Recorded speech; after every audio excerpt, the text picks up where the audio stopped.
പശ്ചിമേഷ്യയിൽ നിന്ന് നമ്മൾ പലപ്പോഴും കാണുന്ന വാർത്തകൾ മിസൈലുകളുടെയും ബോംബ് ആക്രമണങ്ങളുടെയും തലക്കെട്ടുകൾ മാത്രമാണ്. ഈ 2026 തുടക്കത്തിൽ അമേരിക്കയും ഇസ്രായേലും ചേർന്ന് ഇറാനെതിരെ വലിയൊരു സൈനിക നീക്കം തുടങ്ങിയപ്പോൾ ലോകം ഒന്നടങ്കം ചോദിച്ചൊരു ചോദ്യമുണ്ട്. എന്തുകൊണ്ടാണ് ഇറാന്റെ അയൽ രാജ്യങ്ങളായ സൗദി അറേബ്യയും UAEയും കുവൈറ്റും ഒക്കെ വരെ ഈ ഒരു യുദ്ധത്തിലേക്ക് ഇത്ര പെട്ടെന്ന് വലിച്ചുഴക്കപ്പെട്ടത് എന്നത്? സത്യത്തിൽ ഇതൊരു പെട്ടെന്നുള്ള സ്ഫോടനമല്ല. ക്യാമറ കണ്ണുകളിൽ പതിയാതെ കഴിഞ്ഞ ഏതാനും പതിറ്റാണ്ടുകളായിട്ട് ഈ രാജ്യങ്ങൾക്കിടയിൽ നടന്നിരുന്ന ഒരു ഇൻവിസിബിൾ വാറിന്റെ, ഒരു അദൃശ്യ യുദ്ധത്തിന്റെ ക്ലൈമാക്സ് ആണ് നമ്മളിപ്പോൾ കണ്ടുകൊണ്ടിരിക്കുന്നത്.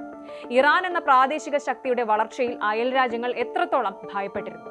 അവർ വർഷങ്ങളായി ഇതിനായിട്ട് എങ്ങനെയൊക്കെയാണ് തയ്യാറെടുപ്പ് നടത്തിയത്?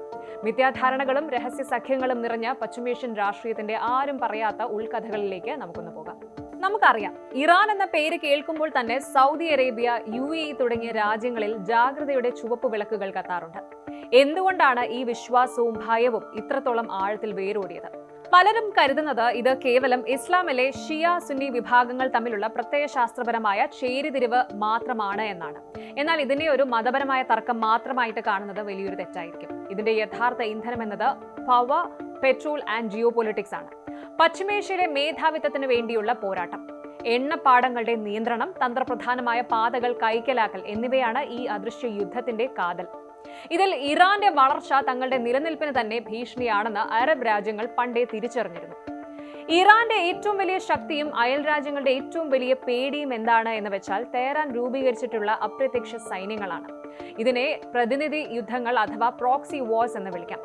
നേരിട്ടൊരു യുദ്ധത്തിന് മുതിരാതെ മറ്റു രാജ്യങ്ങളിലെ ആഭ്യന്തര പ്രശ്നങ്ങളിൽ ഇടപെട്ട് അവിടെ തങ്ങളുടെ അനുഭാവികളായ സായുധ ഗ്രൂപ്പുകളെ വളർത്തിയെടുക്കുക എന്ന തന്ത്രമാണ് ഇറാൻ വർഷങ്ങളായിട്ട് പയറ്റുന്നത്.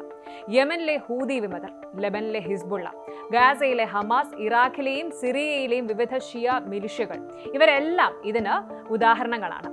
ഈ സായുധ സംഘങ്ങൾ വഴി ഇറാൻ തങ്ങളുടെ അതിർത്തിയെ ശത്രുക്കളുടെ പടിവാതിൽക്കൽ വരെ എത്തിച്ചു. ഇതിന്റെ ഏറ്റവും വലിയ ഇമ്പാക്ട് നമ്മൾ കണ്ടത് യമനിലാണ്.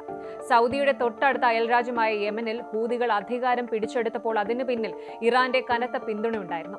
സൗദിയുടെ എണ്ണ ഉൽപാദന കേന്ദ്രങ്ങൾക്ക് നേരെ ഹൂതികൾ നടത്തിയ ഡ്രോൺ ആക്രമണങ്ങൾ പശ്ചിമേഷ്യയിലെ സുരക്ഷാ സങ്കല്പങ്ങളെ ആകെ മാറ്റിമറിച്ചു.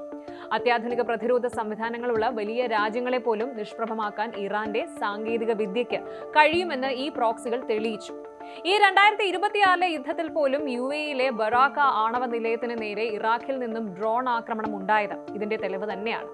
മറ്റൊരു പ്രധാന വശം സാമ്പത്തികവും തന്ത്രപരവുമായ ലോകത്തെ ഏറ്റവും പ്രധാനപ്പെട്ട എണ്ണക്കടത്ത് പാതകളുടെ നിയന്ത്രണമാണ്. ലോകത്തെ ഞെട്ടിച്ചുകൊണ്ട് സ്ട്രെയിറ്റ് ഓഫ് ഹോർമുസ് നിയന്ത്രിക്കുന്നത് ഇറാനാണ്.